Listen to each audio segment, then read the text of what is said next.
चलिए आज हम लोग फिर से पढ़ते हैं एक बार संविधान सभा। इसके पहले वीडियो हमने बताया था कि संविधान सभा क्या है, अर्थात संविधान का सबसे पहले मांग किसने किया था। तो 1895 में लाल बहादुर शास्त्री ने, बाल गंगाधर तिलक ने संविधान सभा का सबसे पहले मांग किया था। कब? 1895 में। 1895 में सबसे पहले भारत के एक संविधान होगा, इसका मांग बाल गंगाधर तिलक ने किया था 1895 में। अब हम लोग यहाँ तक पढ़े थे हमारा संविधान को किसने बनाया था, यानी कहने का अर्थ कि सबसे पहली बार अगर भारत का एक सबसे बड़ा संविधान है तो इस संविधान सभा को सबसे पहले किसने बनाया था। तो भारत के संविधान का निर्माण करने के लिए एक मिशन आया था जिसे कैबिनेट मिशन के नाम से जानते हैं। कौन सा mission? Cabinet mission. Cabinet mission. Cabinet mission के द्वारा भारत के संविधान का निर्माण किया गया। अगर पूछे आपसे कैबिनेट मिशन भारत कब आया था, यह आपको आया था 24 मार्च 1946। 24 मार्च 1946 को भारत में कैबिनेट मिशन आया। आपसे पूछे ये किस मिशन ने भारत के संविधान का निर्माण किया था, तो कैबिनेट मिशन होगा। क्या आंसर होगा? Cabinet mission. कैबिनेट मिशन के द्वारा भारत के संविधान का निर्माण किया गया था, भारत के संविधान का। अब जब संविधान निर्माण होना शुरू हुआ तो आपको पता था कि कैबिनेट मिशन ने संविधान में 389 व्यक्ति को मनोनीत किया, यानी इन्होंने घोषणा किया कि संविधान में कुल 389 व्यक्ति होंगे। कितना व्यक्ति? 389 व्यक्ति होंगे, जिसमें से 296 सदस्य और 93 इन दो भागों में बांटा गया। पहला आपसे पूछे कि कैबिनेट मिशन ने संविधान में कितने सदस्यों को मनोनीत किया, तो 389। ये कहाँ से आएंगे? तो प्रत्येक 10 लाख की आबादी पर एक व्यक्ति आएंगे। 10 लाख की आबादी पर एक व्यक्ति आएंगे। कितना व्यक्ति? 389 व्यक्ति, जिसमें से 296 व्यक्ति इसमें से ब्रिटिश प्रांत और यह आपका था देसी रियासत। ये दो प्रांतों में बांटा गया। लेकिन संविधान सभा में 296 सदस्य ब्रिटिश प्रांत से और 93 सदस्य देसी रियासत से आने के लिए घोषणा किया गया। चुनाव कितना पर होगा? तो सिर्फ चुनाव इसका होगा 296 का चुनाव होगा, बाकी यह खुद ब खुद राजा महाराजा के सदस्य बनकर के आएंगे। 296 सदस्य के लिए चुनाव किया गया। कितना के लिए? 296 के लिए। 296 सदस्य के लिए चुनाव किया गया तो इसका निर्णय कहा गया कि जून या जुलाई 1946 में एकल संक्रमण मत पत्र के द्वारा इसका चुनाव हुआ और चुनाव होने के बाद सबसे अधिक सीटों पर विजय प्राप्त करने का काम कांग्रेस किया। कांग्रेस ने 208 सीट प्राप्त किया था। कितना में? 296 में 208 सीट कांग्रेस को प्राप्त हुआ। जब चुनाव प्रक्रिया समाप्त हुआ तो समाप्त होने के बाद कांग्रेस ने सबसे अधिक सीट प्राप्त किया। कितना सीट? 208 सीट। उसी प्रकार 73 सीट मुस्लिम लीग प्राप्त किया था। कितना? 73 सीट मुस्लिम लीग प्राप्त किया, बाकी शेष 15 सीट अन्य सदस्यों ने प्राप्त किया था। कितना? 15 सीट। सब मिलाकर के अगर जोड़िएगा तो आपको कितना आएगा? 296। फिर से एक बार सुनिए, 389 सदस्यों में 296 सदस्य ब्रिटिश प्रांत से आना था, जिसका चुनाव होना था। इसमें से 208 सीटों पर कांग्रेस ने विजय प्राप्त किया, 73 सीटों पर मुस्लिम लीग ने विजय प्राप्त किया और शेष 15 सीटों पर अन्य सदस्यों ने विजय प्राप्त किया। इससे यहाँ पता चलता है कि संविधान सभा में कांग्रेस का बोलबाला काफी अधिक है। इसका? कांग्रेस का बोलबाला, क्योंकि कांग्रेस काफी अधिक सीटों जीत करके संविधान सभा में आ रहा है। अब दूसरा बात, कैबिनेट मिशन जब संविधान बनाने के लिए शुरू किया तो एक कुछ समय पर संविधान में क्या क्या होना चाहिए, इसके लिए समय पर मीटिंग बुलाया। अब देखते हैं हम लोग कि यह आपका कैबिनेट मिशन संविधान सभा की कार्य अवधि को आगे बढ़ाने के लिए हमारे संविधान सभा में कैबिनेट मिशन के द्वारा कुछ कार्य विधि तय किया गया और इसका पहला मीटिंग, संविधान सभा का पहला अधिवेशन 9 दिसंबर 1946 को दिल्ली के पुस्तकालय भवन में किया गया। कब बताया आपको? 9 दिसंबर 1946 को संविधान को आगे बढ़ाने के लिए संविधान सभा का प्रथम बैठक बुलाया गया। कब? 9 दिसंबर 1946 को। जब संविधान सभा का प्रथम बैठक बुलाया गया तो इसमें कुल 211 सदस्य उपस्थित हुए। कितना सदस्य? 211 सदस्य। आपको पहले बताएं कि 296 सदस्य में 208 सीट कांग्रेस को 73 सीट मुस्लिम लीग को और शेष 15 सीट अन्य व्यक्तियों को प्राप्त हुआ। इतना सीट चुनाव हुआ। लेकिन आपको बताएं कि इस संविधान सभा में सबसे अधिक बोलबाला अगर किसी का है, किसी पार्टी का है, तो सबसे अधिक बोलबाला कांग्रेस का था। संविधान सभा का पहला बैठक बुलाया गया 9 दिसंबर 1946 को, जिसमें 211 व्यक्ति पहुंचे। मुस्लिम लीग ने संविधान सभा के प्रथम बैठक को बहिष्कार किया। क्यों बहिष्कार किया? क्योंकि इन्होंने पहले समझ गया कि इस संविधान सभा में अगर सबसे अधिक अगर बोलबाला हो किसी का होगा तो कांग्रेस का होगा, और कांग्रेस जो बात कहेगा वैसी संविधान सभा को करना ही पड़ेगा। इसलिए संविधान सभा के प्रथम बैठक को मुस्लिम लीग ने बहिष्कार किया। आपसे पूछे कि संविधान सभा किस बैठक को मुस्लिम लीग ने बहिष्कार किया था, तो संविधान सभा के प्रथम बैठक को। संविधान सभा के प्रथम बैठक में कितने सदस्य उपस्थित हैं? 211 सदस्य। अब देखिएगा इस संविधान सभा के प्रथम बैठक की अध्यक्षता किसने की? संविधान सभा के प्रथम बैठक की अध्यक्षता किए थे सबसे बुजुर्ग व्यक्ति सच्चिदानंद सिन्हा। पूछेगा आपसे कि संविधान सभा के प्रथम बैठक की अध्यक्षता किसने किया था, तो सच्चिदानंद सिन्हा। कौन? सच्चिदानंद सिन्हा। अब क्या थे? ये अस्थायी थे, अस्थायी नहीं थे, फिक्स नहीं थे। ये क्या थे? अस्थायी थे। और ये कहाँ के थे? बिहार के पटना के थे। कहाँ के थे? बिहार के पटना के। पटना के भारत के प्रथम राष्ट्रपति डॉक्टर राजेंद्र प्रसाद भारत के ही थे, सॉरी बिहार के पटना के थे, बिहार के ही थे। फिर संविधान सभा का प्रथम अध्यक्ष कौन? सच्चिदानंद सिन्हा, बिहार के ही थे। तो बड़े बड़े महापुरुष जो प्रथम स्थान प्राप्त किए हैं वो खास करके बिहार से बिलोंग करते हैं। तो देखिए संविधान सभा का प्रथम बैठक हुआ 9 दिसंबर 1946 को, जिसमें अध्यक्षता किए थे कौन? सच्चिदानंद सिन्हा। इस बैठक का अध्यक्षता सच्चिदानंद सिन्हा, और इसके उपसभापति बोले तो उपाध्यक्ष। संविधान सभा के प्रथम बैठक में 2 व्यक्ति को उपाध्यक्ष बनाया गया था। एक थे वीटी कृष्णाचारी और एक एच.सी. मुखर्जी। पहला एच.सी. मुखर्जी और दूसरा थे वीटी कृष्णाचारी। संविधान सभा के प्रथम अधिवेशन में 2 उपाध्यक्ष हुए। पहला का नाम एच.सी. मुखर्जी और दूसरा का नाम वीटी कृष्णाचारी हुआ। संविधान सभा का प्रथम बैठक का बहिष्कार मुस्लिम लीग किया था। अब से पूछे कि संविधान सभा किस बैठक का बहिष्कार मुस्लिम लीग किया था, तो संविधान सभा का प्रथम बैठक का बहिष्कार कौन किया था? मुस्लिम लीग किया था। उसके बाद संविधान सभा का दूसरा बैठक जस्ट इसके 2 दिन बाद बुलाया गया, अर्थात 11 दिसंबर 1946 को संविधान सभा का दूसरा बैठक बुलाया गया। इस बैठक में अध्यक्षता के रूप में अस्थायी अध्यक्ष बने जो थे राजेंद्र प्रसाद। इस बैठक में खासकर कुछ नहीं हुआ, लेकिन 11 दिसंबर 1946 को बैठक बुलाया गया और इस बैठक की अध्यक्षता जो अस्थायी हो गए, फिक्स हो गए, वह के कौन? राजेंद्र प्रसाद। कब? 11 दिसंबर 1946 को।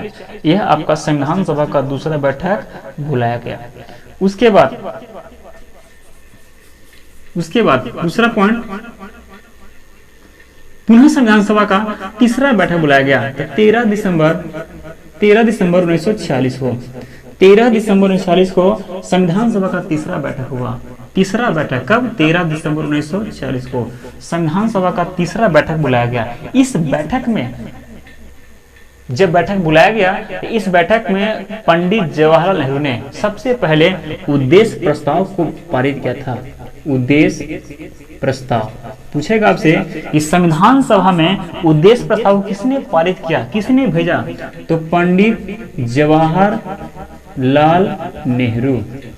पंडित जवाहरलाल नेहरू ने संविधान सभा में उद्देश्य प्रस्ताव को पारित किया, जो बाद में चल करके यही उद्देश्य प्रस्ताव बाद में चल करके भारत का प्रस्तावना बनता है। क्या बनता है? भारत का प्रस्तावना। तो पूछेगा आपसे कि भारत के प्रस्तावना को किसने दिया है, तो पंडित जवाहरलाल नेहरू। एक पॉइंट आपको यहाँ मिलता है कि क्या प्रस्तावना में संशोधन हो सकता है? हाँ, प्रस्तावना में संशोधन कर सकते हैं, लेकिन उनके मूल शब्द को नहीं काट सकते हैं। मूल शब्द कहने का अर्थ है कि जो भी प्रस्तावना बात को दिया गया है उसको काट नहीं सकते हैं, बल्कि एक नया शब्द को उसमें जोड़ सकते हैं। इसीलिए संविधान में प्रस्तावना में सबसे पहली बार संशोधन किया गया था, जो 42वां संविधान संशोधन 1976 में हुआ था। 1976 में इस संविधान उद्देश्य प्रस्ताव में पहली बार संशोधन 42वां संविधान संशोधन 1976 में था। इसमें 3 बात को जोड़ा गया। तो हम बोल सकते हैं कि उद्देश्य प्रस्ताव को किसने भेजा था, तो पंडित जवाहरलाल नेहरू ने। संविधान सभा किस बैठक में, तो 13 दिसंबर 1946 अर्थात तीसरा बैठक में, जो बाद में चल करके यह अब क्या बन गया, प्रस्तावना बन गया। अब देखिएगा अगला पॉइंट आपका है, अगला हम लोग पॉइंट देखें तो संविधान सभा की कुल 11 बैठक बुलाया गया। कितना बैठक? संविधान सभा में कुल 11 बैठक बुलाया गया। कुल कितना बैठक? 11 बैठक।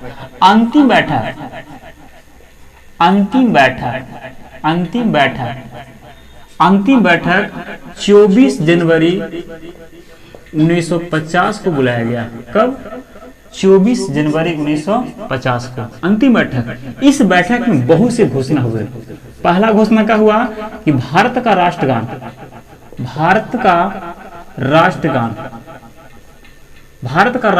को अपनाया गया। किसको? भारत का राष्ट्रगान। क्या आपका है?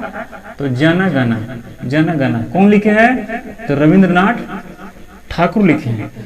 आपसे पूछेगा जन गण गाने में कितना समय लगता है, तो जन गण गाने में 52 सेकंड लगता है। कितना सेकंड? 52 सेकंड। अगर इसी जन गण को शॉर्ट में गाएं तो जन गण को शॉर्ट में गाने में आपको 20 सेकंड का समय लगता है। कितना सेकंड? 20 सेकंड। तो भारत के संविधान सभा की अंतिम बैठक 24 जनवरी 1950 को पहली बार भारत का राष्ट्रगान को अपनाया गया। दूसरा, भारत के राष्ट्रगीत को अपनाया गया। राष्ट्रगीत क्या आपका है? तो वंदे मातरम। क्या आपका है? वंदे मातरम। अगर पूछे कि वंदे मातरम किसने लिखा है, तो रविंद्रनाथ टैगोर ये लिखे हैं। सॉरी वंदे मातरम को बंकिम चंद्र चटर्जी लिखे हैं। कौन लिखे हैं? बंकिम चंद्र चटर्जी। आपसे पूछे कि राष्ट्रगीत को गाने में कितना समय लगता है, तो राष्ट्रगीत को गाने में 1 मिनट 5 सेकेंड, अर्थात बोल सकते हैं कि 65 सेकेंड का समय लगता है। राष्ट्रगीत को शॉर्ट में नहीं गाया जाता है। तो यहाँ से 2 पॉइंट, भारत का राष्ट्रगान जन गण मन अपनाया गया, भारत का राष्ट्रगीत वंदे मातरम को अपनाया गया। लेकिन अंतिम बैठक बुलाने से पहले भारत के राष्ट्रीय झंडा को अपनाया गया। भारत का झंडा क्या आपका है? तिरंगा है। भारत का अंतिम बैठक बुलाने से पहले भारत में 2 सबसे प्रमुख काम हुए। पहला काम क्या हुआ? तो पहला काम अगर बोले तो 22 जुलाई 1947 को भारत का राष्ट्रीय ध्वज को अपनाया गया। राष्ट्रीय ध्वज को अपनाया गया। दूसरा, भारत 1949 में राष्ट्र संघ का 1949 में भारत राष्ट्रमंडल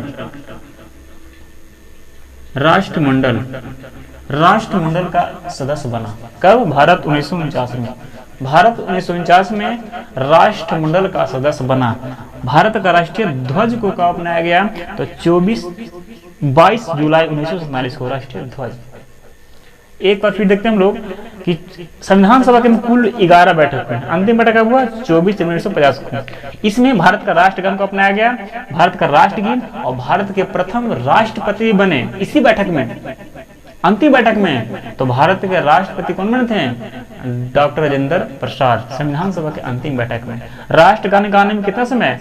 52 सेकेंड। अब राष्ट्रगान क्या आपका है? जन गण मन है, कौन लिखे हैं? रविन्द्रनाथ टैगोर लिखे हैं। राष्ट्रगीत क्या आपका है? वंदे मातरम है, कौन लिखे हैं? बंकिम चंद्र चटर्जी। इसको गाने में कितना समय? 1 मिनट 5 सेकंड, अर्थात कितना सेकंड? 65 सेकंड। अंतिम बैठक होने से पहले भारत का राष्ट्रीय ध्वज को अपनाया गया 22 जुलाई 1947, अर्थात भारत का राष्ट्रीय ध्वज बना। उसके बाद भारत राष्ट्रमंडल का सदस्य कब बना था? 1949 में। राष्ट्रमंडल का सदस्य बना कब? 1949 में। यह आपका प्रमुख पॉइंट था। अब हम लोग इसके आगे चलते हैं, आगे की ओर।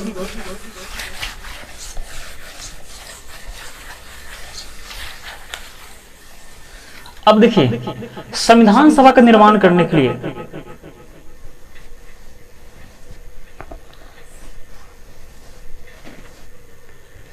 संविधान सभा का निर्माण करने के लिए संविधान में अनेक समितियां बनाया गया। संविधान सभा का निर्माण करने के लिए संविधान के अनेक समितियां बनाया गया, जिसमें बहुत सबसे प्रमुख समिति थे, जिसका नाम था प्रारूप समिति।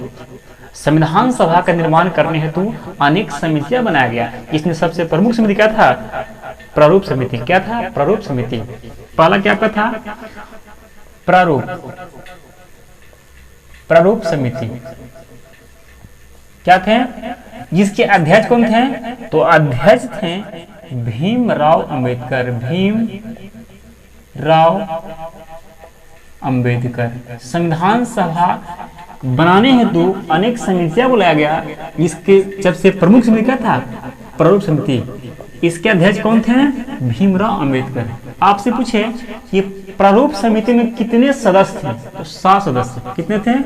7। याद कीजिएगा, अय्यर, मुंशी, सादुल्ला राव खेतान, और एक थे आपको कौन? भीमराव अंबेडकर। फिर से एक बार देखिएगा, सातों।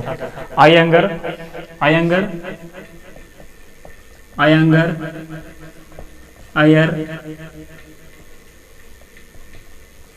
मुंशी, सादुल्ला राव खेतान। 1 2 3 4 5 6 और एक आपके थे अंबेडकर। यही सातों व्यक्ति प्रारूप समिति के सदस्य थे, जिसमें से एक अध्यक्ष अंबेडकर साहब भी थे। तो यह आपका प्रारूप था। अब चलते हैं हम लोग, जो सबसे प्रमुख था, कुछ और समितियां थी। संघ शक्ति समिति। पहला संघ शक्ति समिति। तीसरा संघ संविधान समिति। संघ संविधान समिति। चौथा आपका है संचालन समिति। संचालन समिति। फिर आपका है कार्य संचालन समिति। कार्य संचालन समिति। कार्य संचालन समिति। फिर आपका है प्रांतीय संविधान समिति। प्रांतीय संविधान समिति। नियम प्रक्रिया समिति। उसके बाद नियम प्रक्रिया समिति। नियम प्रक्रिया समिति। इस सभी समिति के किसी न किसी अध्यक्ष बनाया गया। सबसे पहले प्रारूप समिति, अध्यक्ष कौन थे? भीमराव अंबेडकर। दूसरा संघ शक्ति समिति, इसको थे जवाहरलाल नेहरू। दूसरा संघ संविधान समिति, इसको भी थे जवाहरलाल नेहरू थे। उसके बाद संचालन समिति राजेंद्र प्रसाद। उसके बाद कार्य संचालन समिति तो KM मुंशी, इनका पूरा नाम था कन्हैयालाल मणिकलाल मुंशी। उसके बाद प्रांतीय संविधान समिति, इसको थे सरदार वल्लभ भाई पटेल, सरदार वल्लभ भाई पटेल, सरदार वल्लभ भाई पटेल। उसके बाद नियम प्रक्रिया समिति, तो नियम प्रक्रिया समिति कहते हैं राजेंद्र प्रसाद, राजेंद्र प्रसाद। यह आपको प्रमुख समितियां थी संविधान सभा में। हमारा संविधान को बनाने के लिए अनेक समिति बनाया गया, जिसमें अगर पूछे आपसे कि सबसे प्रमुख समिति कौन था, तो सबसे प्रमुख समिति था प्रारूप समिति। इसके अध्यक्ष कौन थे? भीमराव अंबेडकर। इसमें कितने सदस्य हैं? तो 7 थे। कौन कौन थे? अयंगर, अय्यर मुंशी, सदुल्ला राव खेतान, अर्थात 7 सदस्य। इसके अध्यक्ष कौन थे? भीमराव अंबेडकर। फिर संघ शक्ति समिति, संघ शक्ति समिति, तो संघ शक्ति समिति के अध्यक्ष कौन थे? जवाहरलाल नेहरू। संघ संविधान समिति, जवाहरलाल नेहरू। संचालन समिति, राजेंद्र प्रसाद। कार्य संचालन समिति, के.एम. मुंशी। प्रांतीय संविधान समिति, सरदार वल्लभ भाई पटेल। और नियम प्रक्रिया समिति, डॉक्टर राजेंद्र प्रसाद। यह आपको प्रमुख समितियां थी। अब हम अगले वीडियो में पढ़ेंगे इसके आगे कि अब इसके बाद क्या क्या होता है, तो हम इसके बाद अगले वीडियो में देखेंगे। धन्यवाद।